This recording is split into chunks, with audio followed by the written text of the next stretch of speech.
అన్ని కుల వృత్తుల వారికి నమస్కారాలండి. నేను విశ్వకర్మ వారసుడను. అంటే నేను కూడా వరదంగి వృత్తి చేసేవాడిని. వృత్తి పనుల వారమైన మనలో చాలా మంది మద్యానికి అలవాటు పడడానికి కారణం ఏమిటి? ఈ విధానాన్ని చూస్తూ ప్రజలు చులకనగా మనను ఏలన చేస్తూ ఉంటారు. ఇది ప్రస్తుతం కనిపించుతున్న నిజమే. కానీ అలా వృత్తి పనుల వారే ఎక్కువగా తాగుబోతుడిగా మారడానికి కారణం ఏమిటి? ఇక అప్పుడు డొంక తిరుగుడు మాటలుగా లంగా జాతలు బట్టి బడ్ల జాతలు బట్టి అని కొందరంటే, మరికొందరేమో కుల వృత్తులే లేబరులు కనుక అలాగనే చేస్తారు అని మరికొందరు అంటుంటారు. ఈ విధంగా భేదవాలుగా చిత్రీకరిస్తారు. కానీ నిజం తెలియకుండా డొంక తిరుగుడు మాటలతో మనను నిందిస్తూ ఉంటారు. ఆ విధంగా ప్రజలు నిందిస్తూ ఉంటే చాలా వరకు తలవంచుకొని బ్రతుకుతూ ఉంటాము. ఇలా మనము మారడానికి పునాది 100% వ్యవస్థ. నిజానికి మనము బైరాగులమే అయితే మనకు అన్ని కుల వృత్తులు ఎందుకు అప్పుతాయి? అన్ని వృత్తుల వారం కూడా లంగాలమైతే అన్ని వృత్తులు కూడాను ఎంతో నైపుణ్యంగా ఎందుకు చేయగలుగుతుంటాము? దీనిని బట్టి మనము లంగాలమా, లుచ్చాలమా, బైరాగులమా? దీనికి నిజమైన మూలకారకులు ఎవరంటే వారలతో పనులు చేయించుకున్న వారు స్వార్థ కఠిన మూర్ఖులై తిరిగి తగిన ప్రతిఫలం అనేది ఇవ్వచాలక ఆ విధంగా వృత్తి పనుల వారి యొక్క శ్రమ దోపిడీ జరగడం వలన నిజానికి ఎంతో నైపుణ్యతో మనం వృత్తి పనులు చేస్తే ప్రతిఫలంగా మనకు ఏదో బిచ్చం ఇచ్చినట్టుగా, ఏదో గొప్పగా సాయం చేసుకున్నట్టుగా వారు, అలాగే మనము ఏదో భయపడుతూ వారికి ఏదో సాయం చేస్తున్నాడు అనే భ్రమపడము. ఇంకను మరికొందరైతే ఈ పని చెయ్యి నీకింత పొగాకు పెడతాను, ఆ పని చెయ్యి నీకింత కళ్ళు పోపిస్తాను, ఈ విధంగా తరాల నాడే ఆనవాయితీ అయ్యి మింగలేక కక్కలేక నిజానికి మన కుల వృత్తుల విలువ అనేది పొగాకు రెక్కకి ముందడి కళ్ళుకేనా? మన రెక్కల కష్టం అంతా పెడితే పొగాకు కోసం తప్ప మన కుటుంబాన్ని పోషించుకోవడం కాదా? పోషించుకున్నట్టు కాదా? ఈ విధంగా ఒకరిని చూసి ఒకరు, ఒకరు చూసి ఒకరు, ఒక ఊరు చూసి మరొక ఊరు, ఊర్లను చూసి దేశాలు, అలా సరైన ప్రతిఫలం అనేది ఇవ్వజాలక అలా మాలన్న, మాదిగన్న, సాకలన్న, మంగళన్న, కమ్మరన్న, కుంగమరన్న, ఇంకా మన అన్నదమ్ములందరూ కూడాను ఆ విధంగా మన వృత్తులన్నీ వారికి దారబోస్తే పొగాకు రక్కి వేయడం, కళ్ళు వేయడం, ఇక వాడి నమ్మి బ్రతుకుతున్న భార్యలు, బిడ్డలు, కుటుంబం అనేది ఎలా? ఇక మరికొందరు డబ్బు రూపంలో కూడాను శాఖరికి తగినంత ప్రతిఫలం ఎవరు?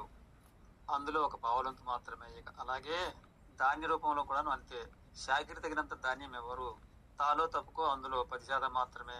అవి ఆశతో ఇంటికి తీసుకుపోయి దంచుకుంటే నూకలు కూడా వెళ్ళవు.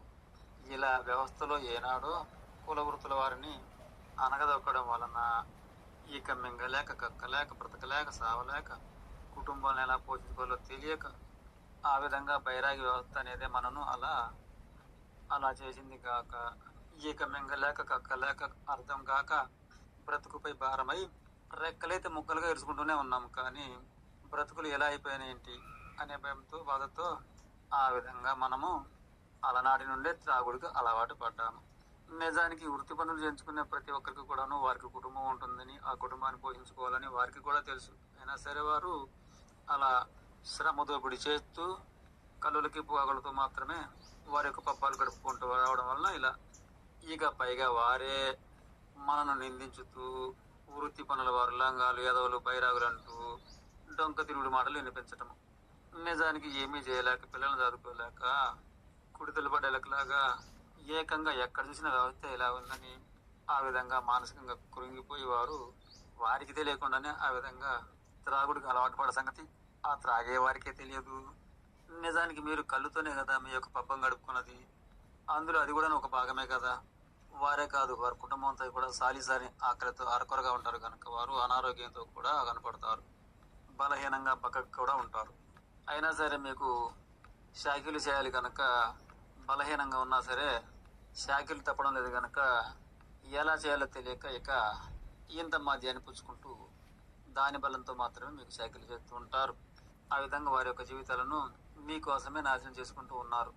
అట్టి వారసత్వ లక్షణాలే ఇప్పుడు కూడాను అరే 90 పంపిస్తాను ఈ పని చేస్తావా అనేవాళ్ళు చాలా మంది ఉన్నారు కదా.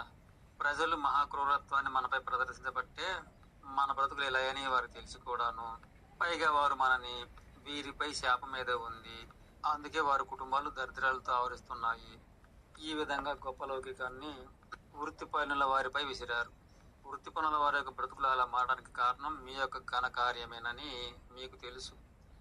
నిజానికి వారి యొక్క సర్వశక్తులు కూడా మీకే ధరపొత్తు, పైగా మీతో వారికి శాపము, వృత్తి పనుల వారు దరిద్రులే అని మాటలు పడాలి. ఇది మాయ కథనాలే, క్రూర లక్షణాలతో కూడిన మాయ కథనాలు. వారు అలా మారడానికి 100% వారితో వృత్తి పనులు చేయించుకున్న వారి యొక్క ప్రభావం వల్లనే. కనుక నిజానికి వారిని అలా చేసింది మీరే కనుక వారి యొక్క ఉసురు అనేది ఖచ్చితంగా ఎక్కడికి పోదు. వృత్తి పనుల వారి శ్రమను దోసుకున్న వారికి ఖచ్చితంగా వెంటాడుతుంది.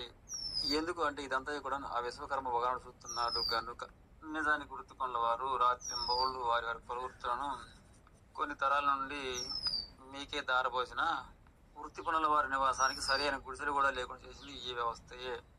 ఎంత చేస్తున్న ఆకలి తీర్చుకోలేక ఆకలి బాధతో అకాల మరణాలు పొందడానికి కారణము ఖచ్చితంగా వారి శ్రమను దోపిడీ చేసుకున్న వారి యొక్క బాధ్యతయే.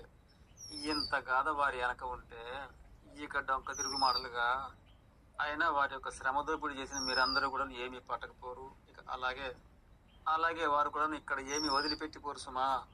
నిజానికి వృత్తి పనుల వారందరూ కూడా విశ్వకర్మ వారసులే కనుక, ఈ విశ్వాన్ని వారే నిర్మించారు కనుక దేవుడికి గుడి కట్టినా మానవుడికి గృహం కట్టినా ఇంకను ఎన్ని నిర్మాణాలైనా సరే వారి యొక్క చేతులతోనే కదా జరిగింది.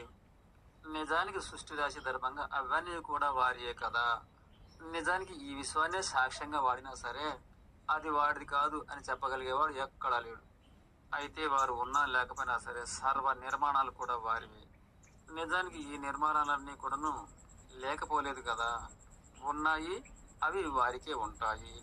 ఇక మీరందరూ మధ్యనే వస్తారు, మధ్యనే వెళ్తారు కనుక అవి మీకు మిగిలేవి కావు, వారిది కాకుండా పోదు. అందుకే ఒక మహాయోగి విశ్వకర్మ వలన విశ్వము గలదురా, విశ్వకర్మ లేక విశ్వమే లేదురా అన్నాడు కదా. నిజానికి ఏ కర్మైనా సరే ఎవరి కర్మ ఫలము వారిదై మాత్రమే ఉండును కదా. కనుక మా తాతగారైన విశ్వకర్మ భగవానికి పాదాభివందనాలు.